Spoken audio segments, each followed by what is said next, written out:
Imagine you're a detective sitting across from a grieving widow. Her husband, a beloved schoolteacher, has just died a slow, agonizing death. She's crying, she's helpful, she's even pointing you toward the real killer, a disgruntled coworker. But then she leans in and says something that makes the hair on the back of your neck stand up.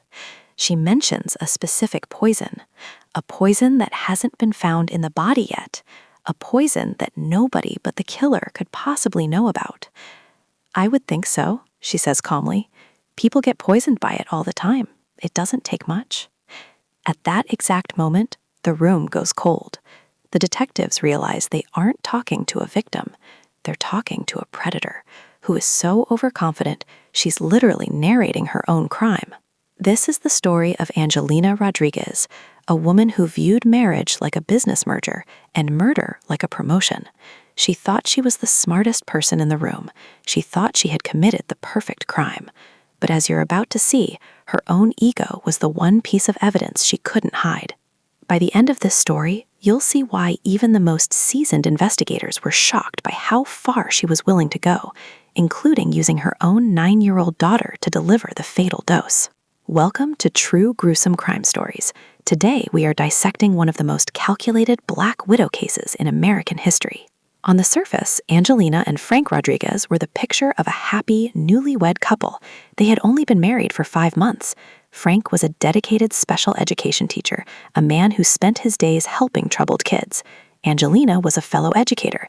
They seemed like a match made in heaven. But beneath the surface, a clock was ticking, a $250,000 clock. In this deep dive investigation, we're going to peel back the layers of a woman who didn't just kill for money, she killed for the sport of it. We'll look at the accidental death of her infant daughter that netted her nearly $1 million years prior. We'll analyze the secret recordings where she tried to hire a hitman to take out her best friend. And most importantly, we'll show you the exact moment her web of lies collapsed under the weight of one single, avoidable mistake. If you think you know how this ends, think again, because in the world of Angelina Rodriguez, nothing is ever as it seems. September 9th, 2000, Montebello, California. The 911 call came in from a frantic Angelina. She told the operator she had found her husband, 41-year-old Frank Rodriguez, face down on their bedroom carpet. He wasn't breathing. He was cold. When first responders arrived, the scene was unsettling. There were small specks of blood coming from Frank's nose, but no signs of a struggle. No broken windows, no missing valuables. To the untrained eye, it looked like a tragic, sudden medical emergency.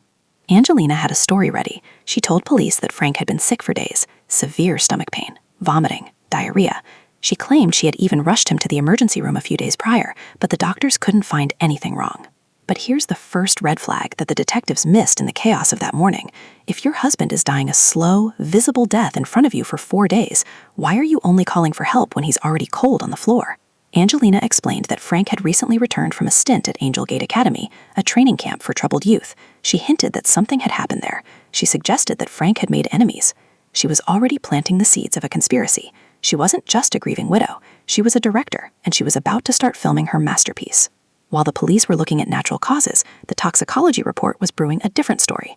When the results finally hit the detective's desk, the numbers were impossible. Frank's body was loaded with ethylene glycol.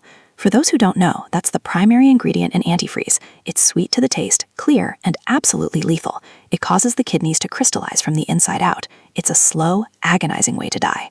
But Frank didn't just have a little antifreeze in his system. He had 6 times the lethal limit. Ethylene glycol is a favorite for domestic poisoners because it mimics the symptoms of the flu or food poisoning. The victim gets drowsy, they vomit, they seem drunk because the toxin affects the central nervous system. By the time they realize they're being poisoned, their kidneys have already shut down. But Angelina wasn't satisfied with just one poison. She was over-engineering her murder. Later, investigators would find traces of another toxin, Oleander.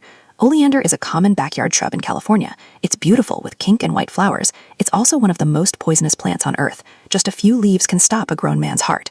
Think about the psychology here. She wasn't just trying to kill him. She was experimenting. She was treating Frank like a laboratory rat, testing different recipes to see which one would work first. With the toxicology report in hand, the police knew it was murder, but Angelina was one step ahead of them, or so she thought. She pointed the finger directly at a man named Chad Holloway. Chad was Frank's supervisor at Angel Gate Academy. Angelina claimed that Frank had discovered Chad was misbehaving with students and had blown the whistle. She told a harrowing story of Chad looking Frank in the eye and making a throat-slitting gesture. She claimed Chad had spiked Frank's Gatorade at the academy. It was a perfect motive: revenge, whistleblowing, a disgruntled boss.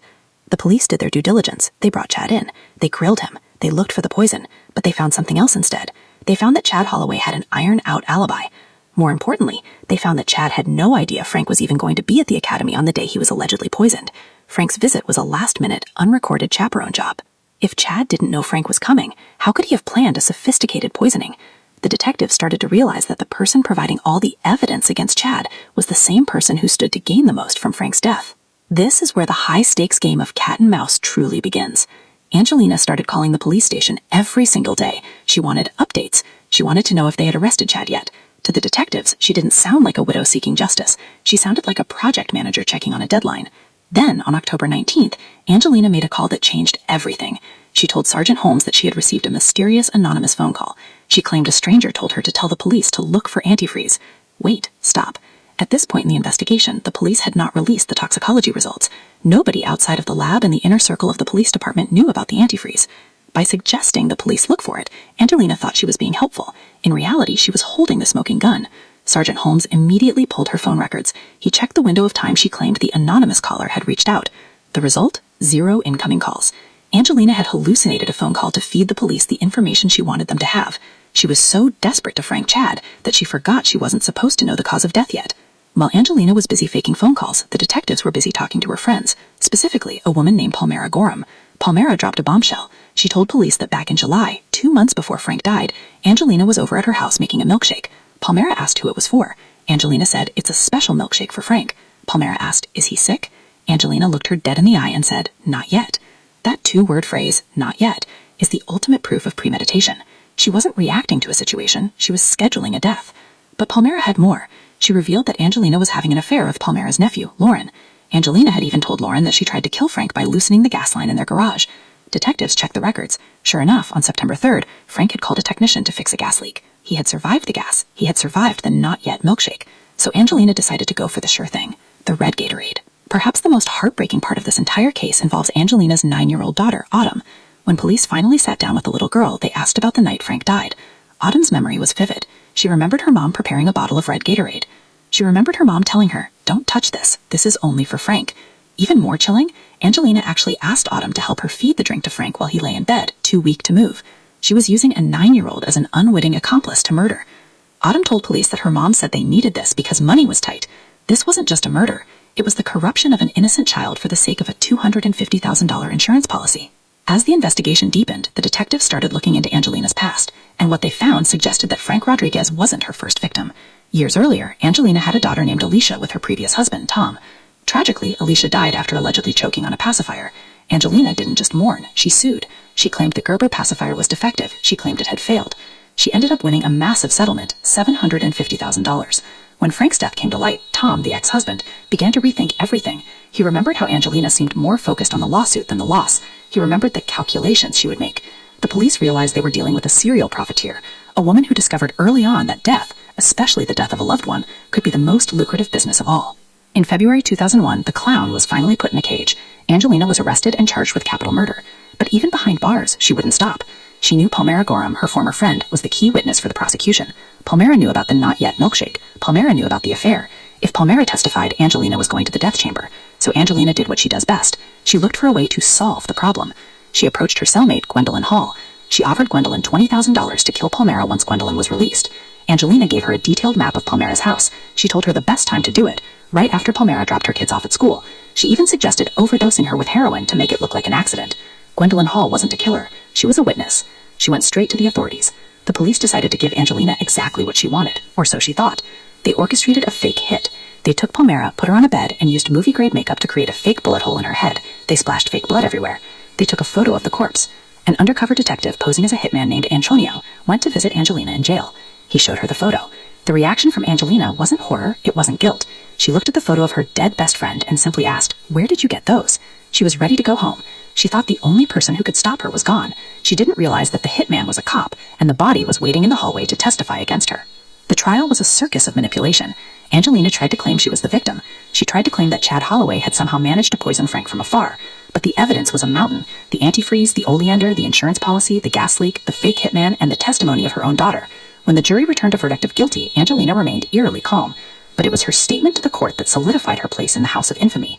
She didn't apologize for the murder. She didn't express remorse for Frank. She said, "I broke and made a few terrible, stupid mistakes, which I regret very much. I just picked the wrong time to make mine." Think about that phrasing. I picked the wrong time. To Angelina, the mistake wasn't killing a man. The mistake was getting caught. She viewed the murder of her husband as a tactical error, like a bad move in a game of chess. On January 12, 2004, the judge handed down the ultimate sentence, death. Angelina Rodriguez became one of the few women on California's death row. As she was led away in chains, she didn't look like a broken woman. She looked like someone who was already planning her next move. The story of Angelina Rodriguez teaches us 3 chilling lessons. Greed has no ceiling. Once she realized she could profit from death with her daughter's lawsuit, she couldn't stop. Narcissism is a blindfold. Her belief that she was smarter than the police is exactly what gave them the evidence they needed. True evil often wears a helpful mask. The most dangerous people aren't the ones screaming in the street. They're the ones making you a special milkshake in the